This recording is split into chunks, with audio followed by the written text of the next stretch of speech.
नमस्कार, one India Hindi में स्वागत है। मैं हूं राम विश्वकर्मा। विश्व में जहां एक और अस्थिरता का माहौल बना हुआ है, भारत एक साथ कई बड़ी चुनौतियों का सामना कर रहा है। इस बीच जापान से भारत के लिए संजीवनी भरी राहत की खबर आई है। जापान के प्रधानमंत्री फुमियो किशिदा शनिवार को भारत यात्रा पर पहुंचे और साथ लाए वो उम्मीदें जिसकी भारत को इस समय सबसे ज्यादा जरूरत थी। भारत के लिए खुशखबरी भरी बात यह है कि जापान अगले 5 सालों में यहां 42 अरब डॉलर का निवेश करेगा। इतना ही नहीं, जापानी मीडिया के हवाले से मिल रही खबरों के मुताबिक जापान से आगे भारत को 2.5 अरब डॉलर के लोन के तौर पर आर्थिक सहयोग मिल सकता है।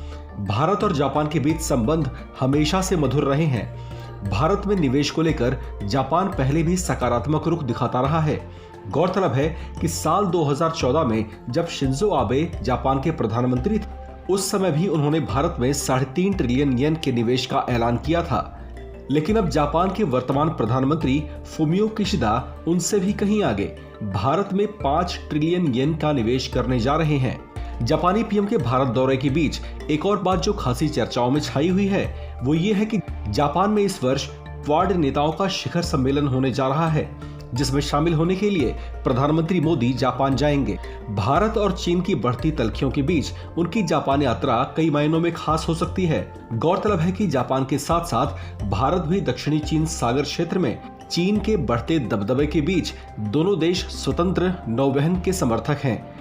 जापान इस समय देश के शहरी आधारभूत ढांचे में विकास में मदद के साथ साथ बुलेट ट्रेन जैसी बड़ी परियोजनाओं में भी सहयोगी है। भारत और जापान के सामरिक संबंध इन वर्षों में और भी ज्यादा मजबूत हुए हैं, जिसका फायदा आगे आने वाले वर्षों में दोनों देशों को होगा। इस खबर में फिलहाल इतना ही। बाकी खबरों के लिए बने रहिए वन इंडिया हिंदी के साथ।